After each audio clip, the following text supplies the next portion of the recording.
museos non son meros colectores de pezas. Os museos, esas pezas teñen que contar historias. E dentro do Museo Provincial do Mar, esta peza, o pupitre, é unha da que desperta máis sentimentos. Imaxes e recordos que nos trasladan a nosa infancia. Aquí non só comeza a historia e as orixes do Museo Provincial do Mar, senón tamén a viaxe de Ángeles Miguélez.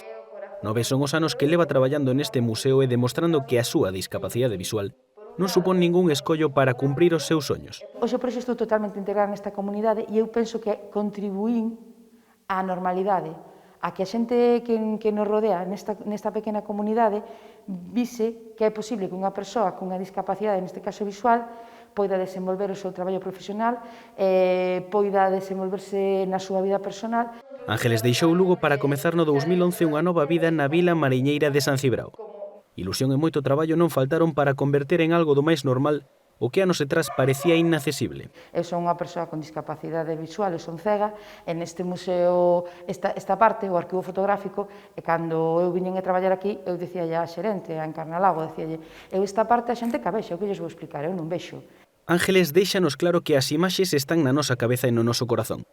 E precisamente ela é quen de transmitirnos o latexo dunha parte moi importante do museo.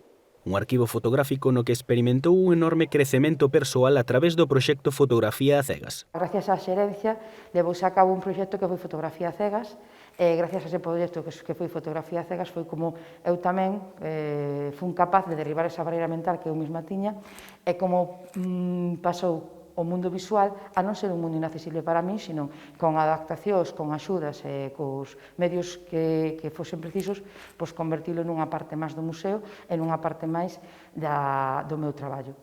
Máis de 30 anos loitando por normalizar a súa invidencia e por derrubar barreiras mentais. Unha sociedade de plena igualdade, de plena inclusión, eso penso que polo da hora é unha utopía. Entón sempre temos que seguir traballando.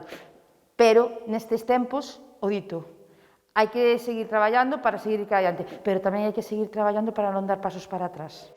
Querer é poder, así se resume a historia dunha muller que sempre loitou por dar pasos cara adiante, esforzos que levaron o braille ao museo.